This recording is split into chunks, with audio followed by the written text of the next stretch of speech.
In this presentation, we're going to be talking about writing radio news, connecting with the listener. Commercial radio is usually on the AM band. It's a high energy version of radio news.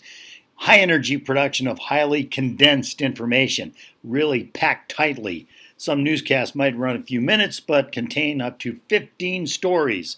It's a driving rhythm heard on your car radio during the morning and evening drive time.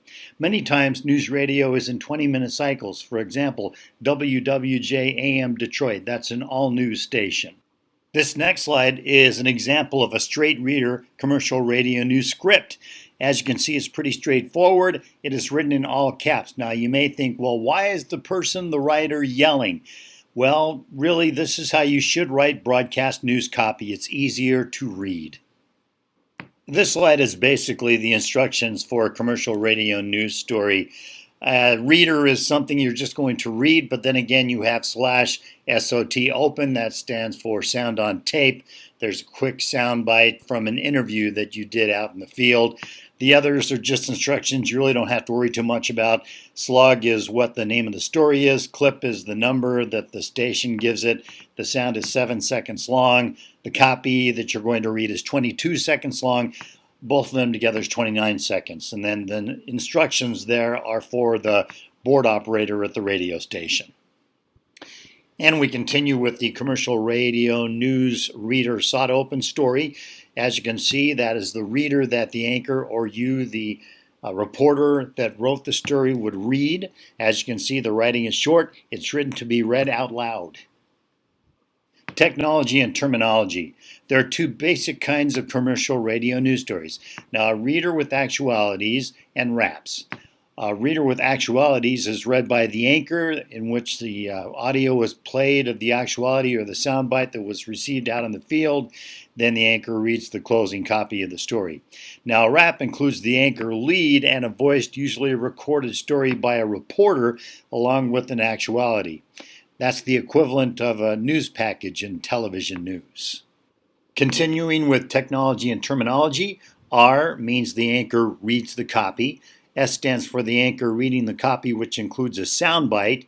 V means the reporter delivers a story that includes a soundbite or bites and is pre-recorded with the reporter's voice. The V for voice. Keep it short. Most radio stories are 30 seconds long, max. Here's an example of a radio rap for a reporter. The anchor lead-in is what the anchor reads going into the story, and then the clip itself that runs a minute 49 is the actual wrap of the story that the reporter put together. Now, the third little bullet point there, that's another example of a anchor lead-in to a story, although you may notice that it should be in all caps. And then the clip in the fourth point basically is the outro of the story for the anchor to read. Here's an example of a rap that a reporter has put together. Now, the up and down caps that you see at the beginning is the actual writing of the story by the reporter, and then the clip is the soundbite from the person that the reporter got the soundbite out in the field. And then you go on with more copy and add any other soundbites until the end of the story, and then you give the lockout, which is your name and the station you're with. For example, Joe Blow, MCC News. Life in the business of commercial radio news. It's a high energy job. You need a lot of stamina. The hours can be very long. You have constant deadlines because you never know when news is going to crop up. You must be fast, organized, and write short, concise sentences. How to survive in commercial radio news? Well, you write in the present tense. This news is being heard in the current moment. Write with a sense of urgency of the event itself, and choose the soundbite with the most zing to catch the attention of your listener. More tips for you. Make the lead interesting. Without an interesting lead, people won't care or listen. Name the person you're using in the soundbite. You always have to do that in radio news because people have no idea who they are listening to if you don't tell them who that person is. Let's take a look at NPR-style news, National Public Radio news. It's the fastest growing segment of the radio market. Local affiliates use the same style and format in the National Public Radio News. The newscasts usually are 2 to 2.5 minutes long, a much slower pace, usually about 5 stories and the weather forecast.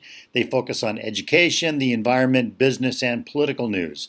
It's rare to have wrecks, fires, or crime stories in an NPR newscast. We're talking pretty much local NPR news here. Okay, in this slide, we're talking basically about national NPR style news, the national folks from usually Washington, D.C. NPR News features long form, thoughtful pieces that might run, we're talking 8 to 10 minutes in length.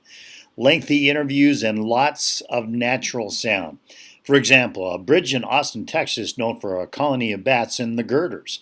It's an 8-minute piece, including nat sound of bats beating their wings, interviews with people watching the bats fly out, t-shirt vendors selling bat souvenirs near the site, etc., etc. Do's and don'ts, once again, for writing radio news. Do, write short. Use descriptive language. Create word pictures. Say the story in your own words, then write it down. Don't forget to get good natural or ambient sound. And don't forget to write in the present or future tense. And never forget to write in the active voice whenever possible.